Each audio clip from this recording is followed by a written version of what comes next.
ICR के पूर्व निदेशक एवं प्रसिद्ध कृषि वैज्ञानिक साई दास ने सोमवार को पलवल के गांव सीहोर स्थित धानुका एग्रीटेक अनुसंधान एवं प्रौद्योगिकी केंद्र में मूंग, मक्का और गन्ना के लिए एकीकृत फसल प्रबंधन तकनीक पर आयोजित कार्यशाला में किसानों को जागरूक किया। कार्यशाला में आसपास के क्षेत्र के प्रगतिशील किसानों ने भाग लिया।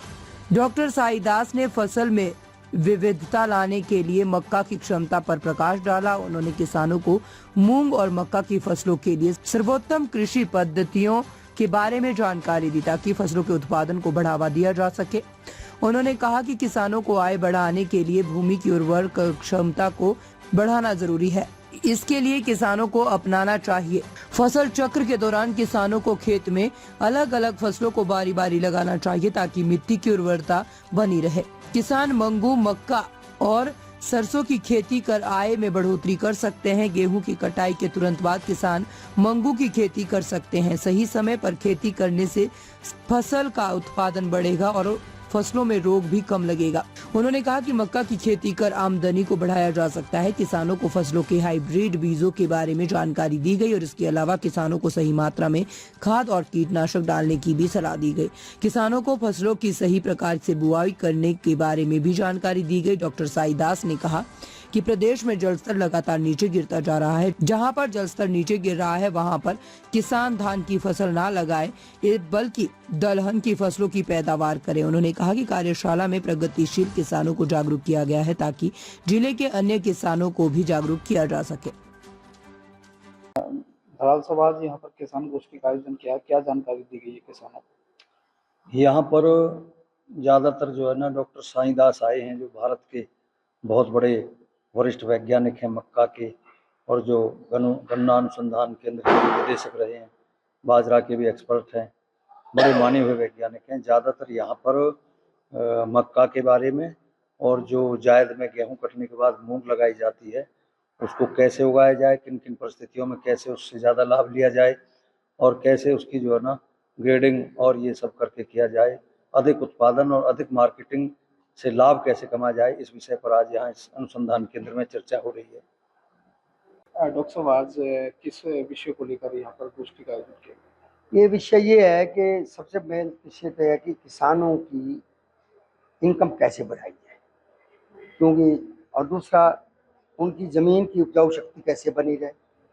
तीसरा किसान किस तरीके से खेती करें जिससे उनको लाभ और तरीके बताए जाएं, चौथी बात यह है कि किसान जो है जैसे कॉस्ट ऑफ कल्टीवेशन बढ़ा रहा है और कॉस्ट ऑफ कल्टीवेशन बढ़ेगी तो उनकी पैदावार, तीसरा केमिकल ऐसे इस्तेमाल करता है जैसे जो भी कहता है वो कर लो, और चौथा किसान को कब अपनी फसल कब लगानी चाहिए, कौन सी फसल कब लगानी चाहिए ताकि उसको लॉस ना हो।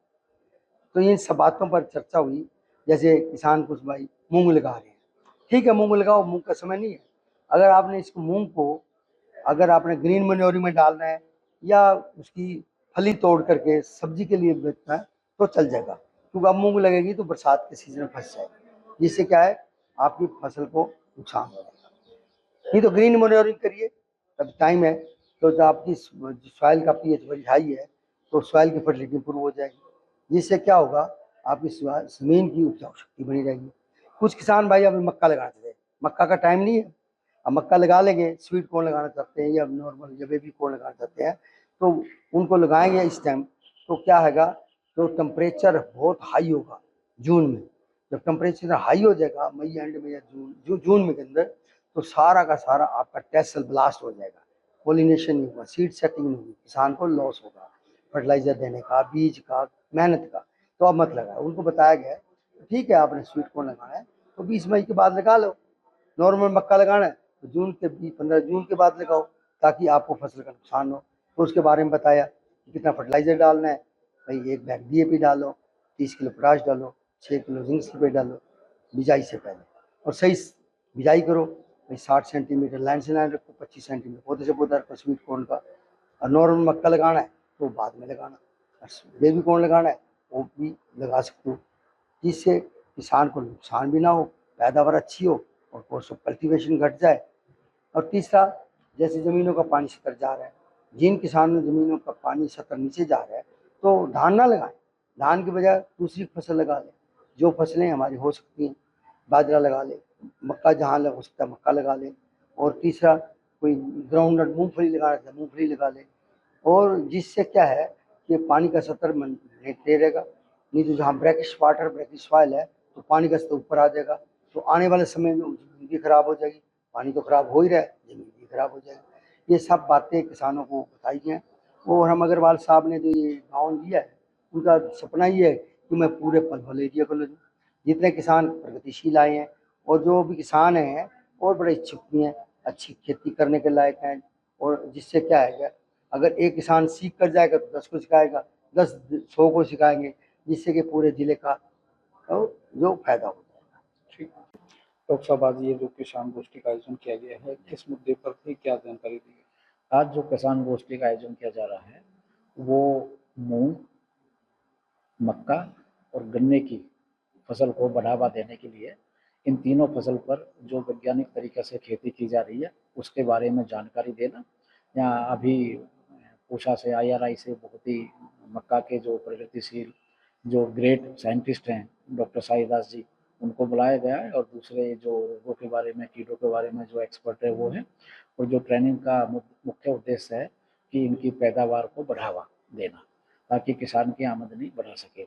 अभी हरियाणा सरकार ने भी पलवल जिले में 4000 एकड़ का जो टारगेट दिया मूंग का, और हमारा ये उद्देश्य है कि हम उसको उनको सहयोग दें और इसको 4000 नहीं, इसको 10,000 एकड़ में पलवल जिले में मूंग की खेती करना चाहेंगे।